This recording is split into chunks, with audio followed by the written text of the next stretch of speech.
Assalamualaikum warahmatullahi wabarakatuh. Perkenalkan, nama saya Eliana Fatmawati dari kelas A, NIM P300240048. Ingin menjelaskan tentang metode keseimbangan umum, output dan input. Input dari sektor pertanian 4, 5, 1, dan industri 6, 10, 4, jasa 1, 7, 5. Untuk output pertanian 461, industri 5, 10, 7, jasa 1, 4, 5. Di situ ada total input antara dan terdapat nilai tambah serta nilai input.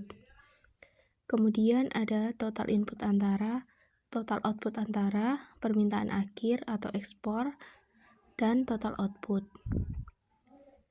Nilai tambah itu adalah selisih antara total output ditambah total input antara. Total input antara itu adalah total input dari pertanian ke bawah. Total output antara itu sama dengan total output dari pertanian, industri, jasa ke samping.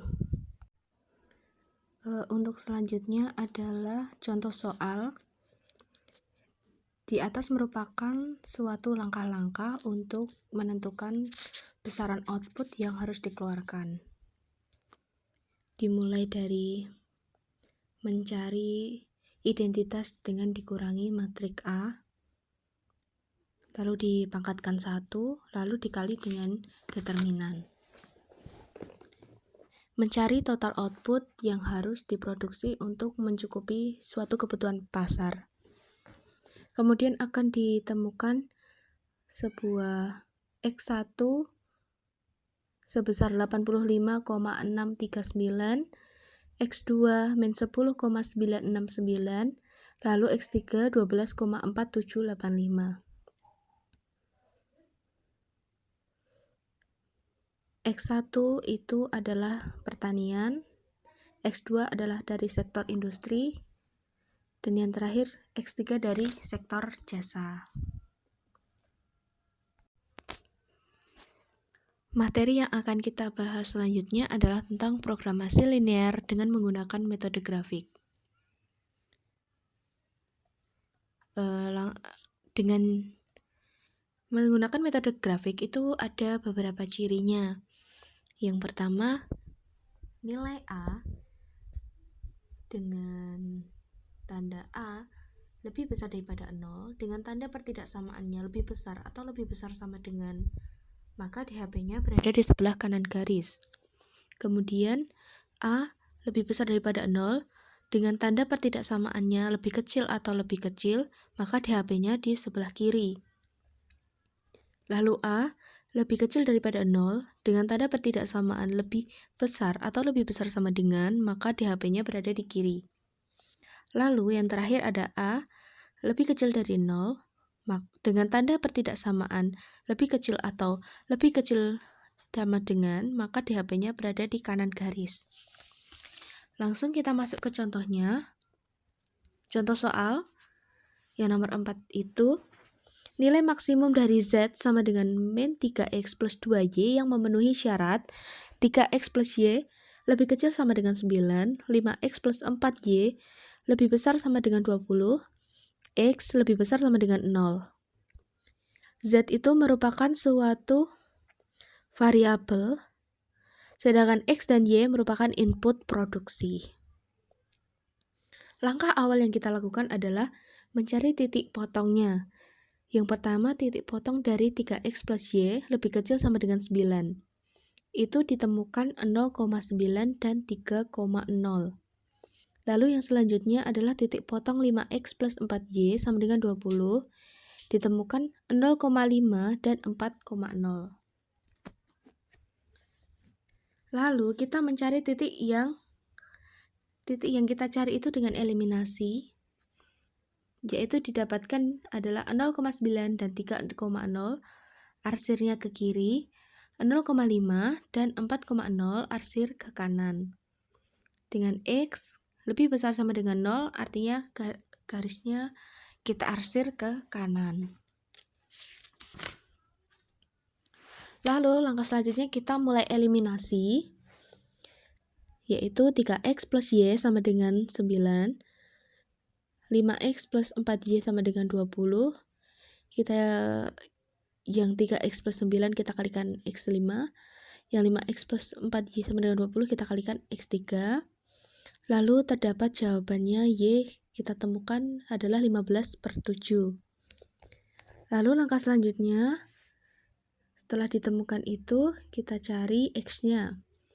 Dengan cara 3x plus y sama dengan 9, 3x plus y-nya tadi dimasukkan yaitu 15/7 sama dengan 9. Lalu 3x sama dengan 9 dikurangi 15/7. 3x sama dengan 63/7 dikurangi 15/7. 3x sama dengan 48/7. 3x sama dengan 48/7/3, lalu ditemukan x yang itu adalah 16/7. Lalu fungsi untuk 0,5 sama dengan min 3 dikali 0 di plus 2 kali 5 sama dengan 10. Fungsi 0,9 adalah min 3 dikali 0 plus 2 kali 9 sama dengan 18. Lalu fungsi yang terakhir adalah 16/7 dan 15/7 sama dengan min 3 dalam kurung 16/7 tutup kurung ditambah 2 kali dalam kurung 5/7 tutup kurung sama dengan min 48/7 ditambah 30/7 sama dengan min 18/7. Dapat di 0,9. Materi kita yang terakhir tentang programasi linear dengan menggunakan metode simplex. Langsung ke contoh soal. Memaksimalkan P sama dengan 2x1 plus 5x2 dengan kendala x1 plus 2x2 lebih kecil sama dengan 40, x1 plus 3x2 lebih kecil sama dengan 48, x1 plus 4x2 lebih kecil sama dengan 60, x2 lebih kecil sama dengan 14, x1, x2 lebih besar sama dengan 0.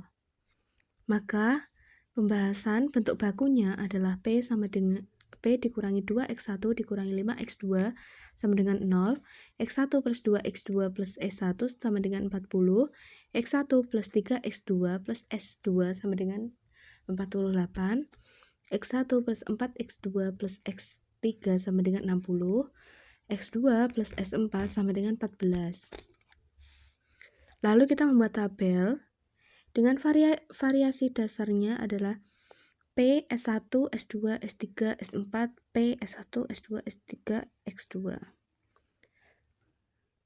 dengan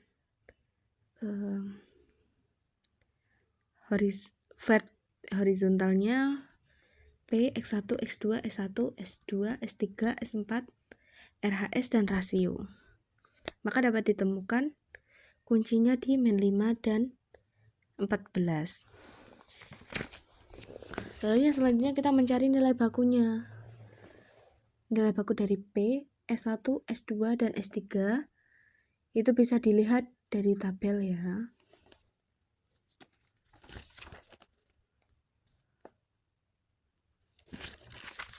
Kemudian setelah kita mencari nilai baru, kita lanjut ke tabel 2. Seperti tabel 1 tadi, kita bentuk variasi dasar dan cari kuncinya terlebih dahulu. Lalu ditemukan di X1 yaitu min 2. Kemudian terciptanya nilai baru yaitu P, S1, dan S2-nya. X2 itu tidak dihitung karena tetap, nilainya tetap. Yang selanjutnya kita buat tabel ketiga. Sama seperti tadi, kita buat variasi dasarnya yang mencakup P, SI, S2, X1, S2, P, S1, S4, X1, S2, lalu P, X1, X2, S1, S2, S3, S4, RHS, dan rasio. Lalu kita temukan kuncinya di min 3 yaitu S4. Kita buat nilai barunya. maka terbentuk P S1, X1, X2. Lalu yang terakhir kita buat tabel keempat. Tabel keempat nanti kita bikin sama seperti tadi, yaitu variasi dasar yang mengandung P, S1, S4, X1, X2, dan P, X1, X2, S1, S2, S3, S4, dan RHS. Maka dari tabel akhir tersebut bisa didapatkan P maksimalnya adalah 84, dan ketika nilai X1 sama dengan 12 dan X2 sama dengan 12. Sekian penjelasan tiga materi dari saya. Semoga bisa bermanfaat. Wassalamualaikum warahmatullahi wabarakatuh.